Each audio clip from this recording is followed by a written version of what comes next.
Bonjour et bienvenue à cette 10e vidéo sur le petit catéchisme de Martin Luther. Que dit Dieu sur les possessions? Est-ce que Dieu donne de l'importance aux choses matérielles de notre vie quotidienne? Allons voir ce que nous disent les vérités fondamentales de la Bible.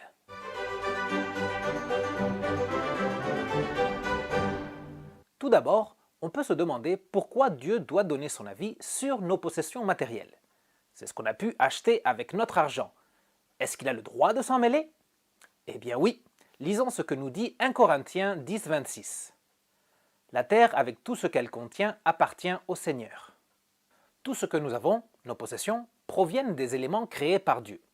Peu importe de quoi on travaille, on interagit forcément avec ces éléments créés, et Dieu continue d'en être le propriétaire. Dieu nous les partage, comme on peut lire dans le psaume 145, versets 15 et 16. Tous regardent avec espoir vers toi, et tu leur donnes la nourriture au moment voulu. Tu ouvres ta main et tu combles de bien tout ce qui vit. Dieu est donc celui qui nous donne tout ce qu'on possède. Et puisqu'il nous l'a donné à nous, Dieu a créé ce qu'on appelle la propriété privée. Ce qu'il m'a donné, il me l'a donné à moi et pas à un autre. Il y en a qui pensent que ce n'est pas juste qu'il y ait des riches, ou que l'autre possède des choses que moi je ne peux pas acheter. Mais ce n'est pas une question de justice, mais d'apprendre à reconnaître que tout vient de Dieu.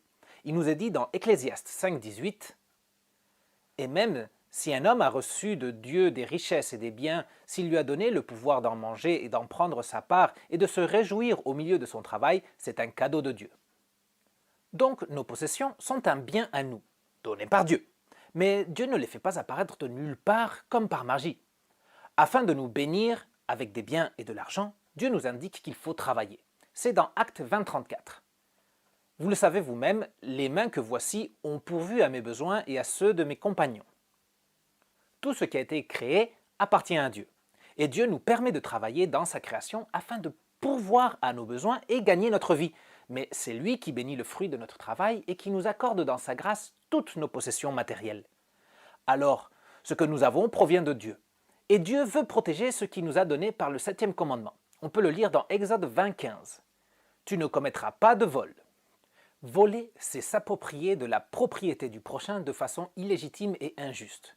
Donc, il est interdit de prendre ce qui appartient à quelqu'un d'autre. Dieu protège les possessions matérielles qu'il a données à chacun. Toutes les différentes façons de voler sont condamnées. La plupart des gens disent qu'ils n'ont jamais rien volé. Mais il n'y a pas que le vol qualifié qui est interdit par le 7e commandement. Nous lisons dans Lévitique 19, 35.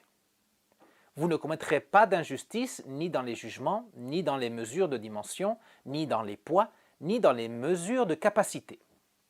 Vendre pour neuf quelque chose qui ne marche pas, c'est une escroquerie et ça va contre le commandement. Tromper un client sur la qualité d'un produit, ça va contre le commandement, même si on ne vole pas la personne en mettant la main dans son porte-monnaie. Une autre façon d'enfreindre le commandement, on la trouve dans Lévitique 25, 36. Si tu prêtes de l'argent à quelqu'un de mon peuple, au pauvre qui est avec toi, tu ne te comporteras pas envers lui comme un créancier, tu n'exigeras de lui aucun intérêt. Faire du profit sur le malheur de quelqu'un dans le besoin, ça va contre le commandement. Ce n'est pas le prêt avec intérêt qui est interdit. On peut aller à la banque demander un prêt et si on a les moyens de le rembourser, on nous l'accordera. Qu'on doive payer des intérêts, c'est la condition. Mais par contre, quand quelqu'un dans le besoin vient nous demander de l'argent, on ne doit pas profiter de l'occasion pour lui faire payer des intérêts. Il ne pourra pas payer et il aura des dettes encore plus grandes.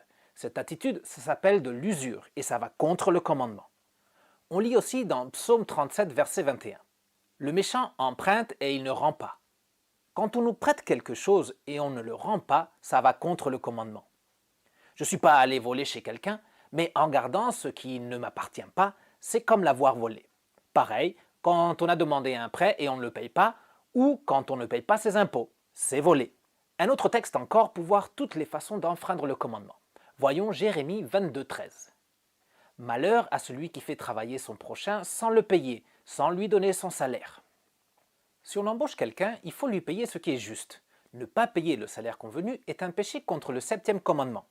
De même, quand on essaye d'obtenir au rabais le travail de quelqu'un d'autre. Si c'est trop cher pour nous, on peut s'en passer. Mais faire baisser le prix du travail du prochain, ça ne peut pas venir de Dieu. Et pour se placer de l'autre côté, voyons 2 Thessaloniciens 3, 10. Si quelqu'un ne veut pas travailler, qu'il ne mange pas non plus. On ne peut pas vivre aux dépens des autres, c'est une façon de voler. Dieu nous donne tout ce dont on a besoin, mais il le fait en bénissant notre travail. Pas de travail, pas de bénédiction de Dieu. On a vu pas mal de façons d'enfreindre le commandement, mais on va voir aussi ce que Dieu veut qu'on fasse avec les biens qu'il nous accorde dans sa grâce. Lisons l'explication du catéchisme au 7e commandement. Nous devons craindre et aimer Dieu afin de ne pas dérober l'argent ou tout autre bien de notre prochain, ni de nous les approprier par des voies détournées, mais de l'aider à préserver ce qu'il possède et à améliorer son bien-être. Dieu nous bénit et nous accorde des biens.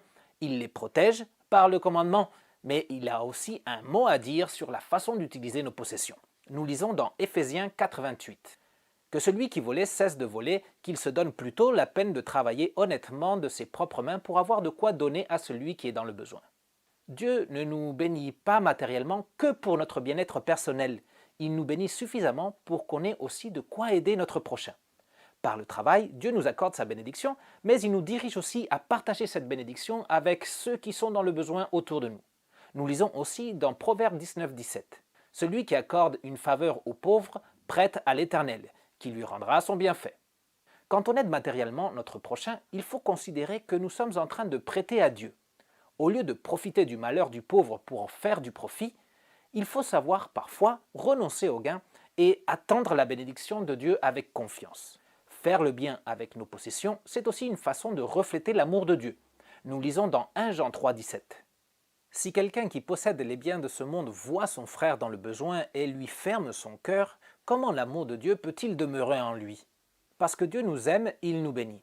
Et parce qu'il aime notre prochain, nous devrions venir en aide à celui-ci. Être généreux avec les biens matériels, c'est aussi une démonstration de l'amour et de la foi qu'il y a dans notre cœur.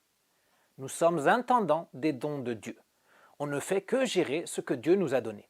Notre rapport à l'argent et aux possessions est aussi une question de foi et de reconnaissance à la bonté de Dieu. Soyons généreux et faisons confiance au Dieu qui nous bénit abondamment. Nous voilà à la fin de cette vidéo. Tu peux mettre un pouce levé à cette vidéo et la partager. Tu as d'autres questions sur les possessions matérielles? Écris dans les commentaires. Et pour vérifier que tu as bien compris ce qu'enseigne le catéchisme sur ce commandement, réponds au quiz qui se trouve dans la description. On se retrouve bientôt pour continuer notre étude des vérités fondamentales de la Bible. Ciao!